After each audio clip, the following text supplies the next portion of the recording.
right, moving on now. The Aircraft Accident Investigation Bureau report is out and it paints a very unsettling picture of what went wrong with the Air India flight from Ahmedabad to London on the 12th of July. The 15-page preliminary report of the AAIB on the Air India crash indicates that both engines lost thrust due to fuel supply being cut off, likely through the fuel control switches.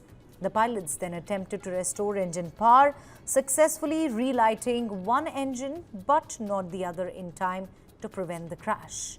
Just seconds after takeoff, both the fuel control switches abruptly moved to the cutoff position, starving the engines of fuel and triggering total power loss. Switching to cutoff is in fact a move typically done only after landing.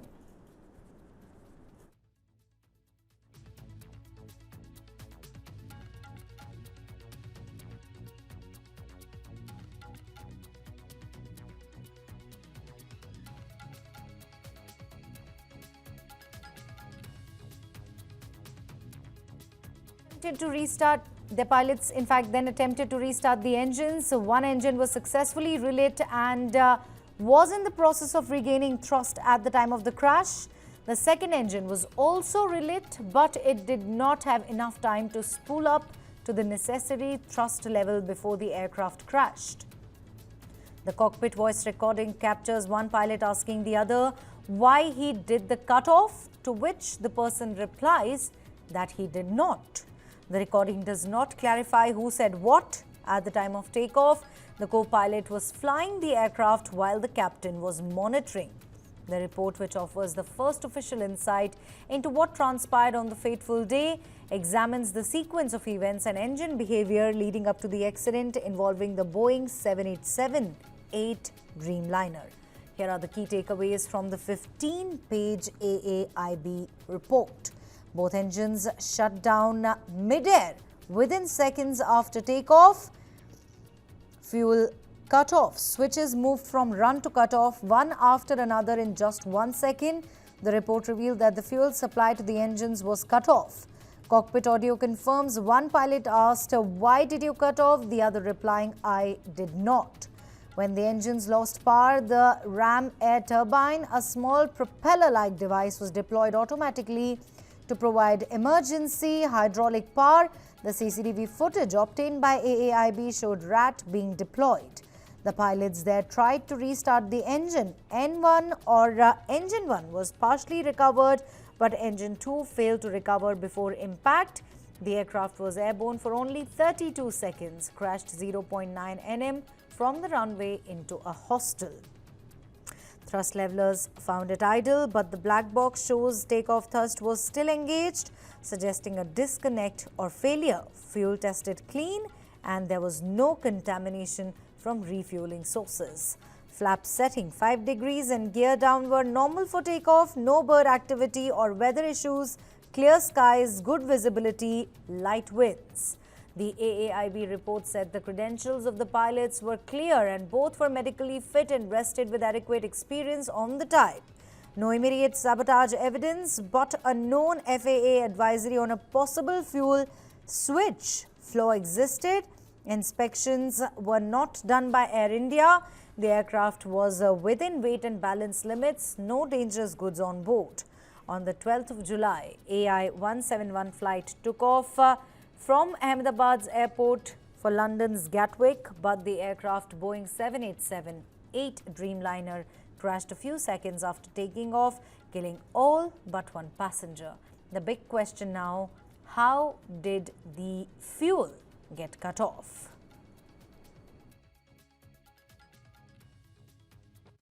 इसमें जो तथ्य आए हैं, जो fuel control switch है, crash के बाद जो AAIB ने पता लगाया है और देखा है, दोनों फ्यूल स्विच ऑन पोजीशन में थे, यानी कि अपनी जगह पर थे जहां उन्हें होना चाहिए विमान चलाने के लिए। लेकिन कुछ तथ्य उसके प्रारंभिक तौर पर हैं जो इस बात को इंडिकेट करता है कि पायलट ने अपने इंजन के पावर को कम होते हुए देखा है। मैं फिर से दोहराऊंगा कि पायलट उड़ान भरने के समय कप्तानों ने इंजन की पावर को कम होते हुए देखा है और रिपोर्ट में इसे फ्यूल से इसे तेल से जोड़ा गया है जो इंजन स्टार्ट करने में होता है। जब ऐसी कोई परिस्थिति होती है तो दो संभावनाएं, ऐसा लगता है कि दोनों इंजन फ्लेम आउट हो गए। All right, I'm joined by Captain Kishore Chinta, Chief Pilot, Cyrus India Airlines Private Limited. I'm also joined by Wing Commander Alok Sahai, retired aviation expert. A very warm welcome to you, gentlemen. I'll start with you, Captain Kishore Chinta. Two engines shut down in seconds. No bird hit, no weather, no fuel contamination, no technical snag either. Then what exactly brought this aircraft down? Good morning, and prima facie, it is very clear now that whatever speculations were being done earlier, all were unbiased. The engines lost power. That was the primary cause of this accident. Why the engines lost power has been zeroed down to the fuel cutoff switches, transitioning from on to cutoff, and further later back to on. Why, how, we do not know as of now. Those are aspects which are going to be investigated further. The pilots did realize that the fuel cutoff switches were to cut off, and there were some conversation. We do not know the full conversation, only a very brief extract of it has been put in the report. I am sure there would have been more interactions between both the pilots on why, what, and how, and before the fuel cutoff switches were put back to on. The FAA advisory on the locking mechanism, these switches are so designed that you have to physically lift them, like in some of the German cars where you have to lift a catch up to put the gear lever to reverse.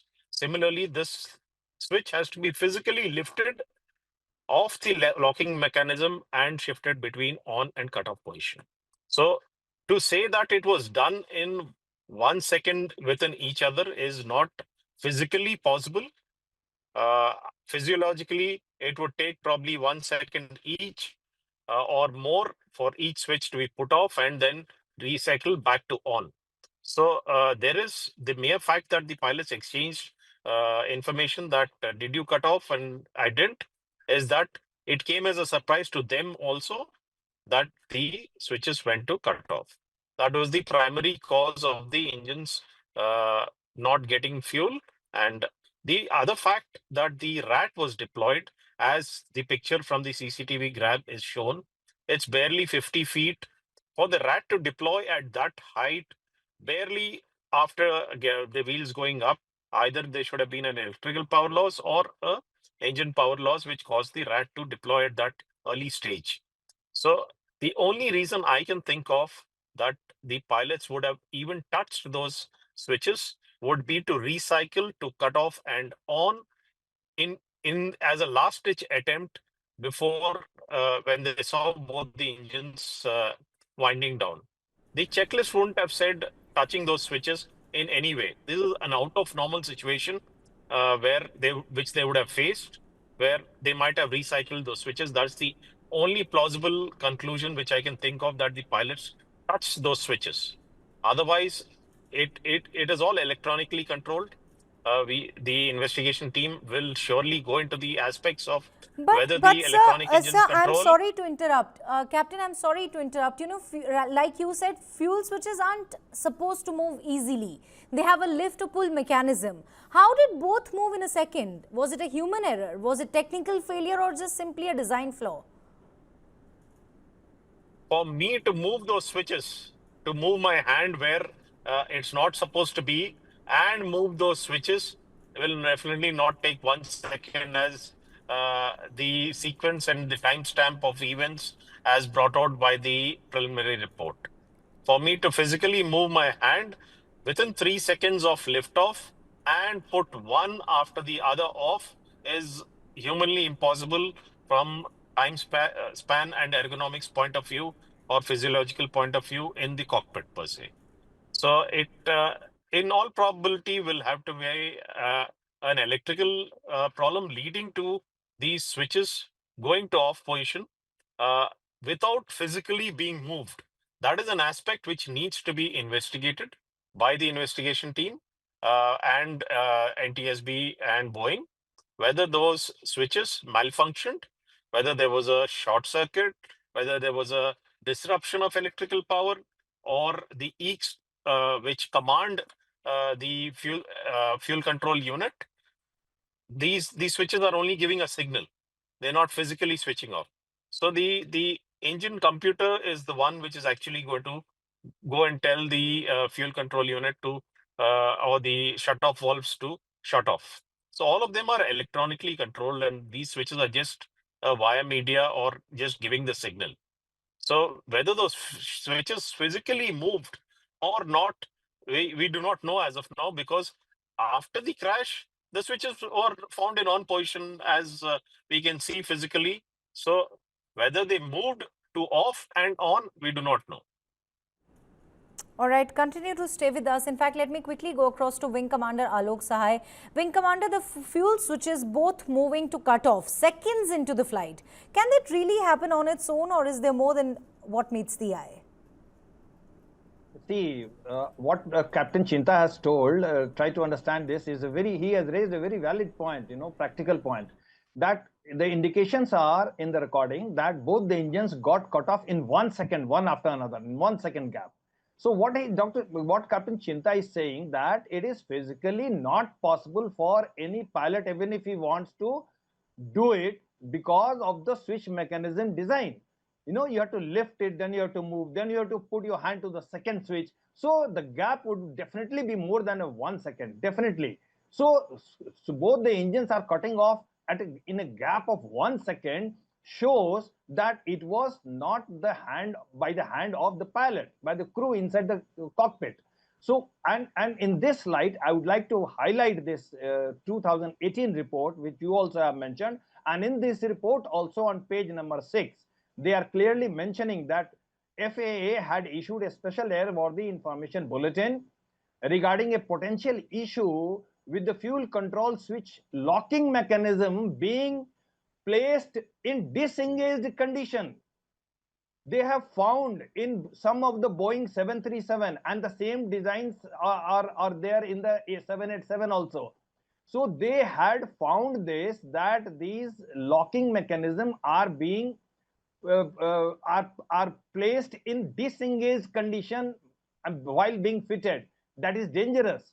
So this, I can correlate this, that probably the locking mechanism was kept in the disengaged position, and the locking mechanism, if it was in the disengaged position, then as Captain Chinta is saying, that because of certain malfunction in the electrical systems or in the computer system, this switch can get off automatically. And this is what is the most probable cause, it seems. Yes.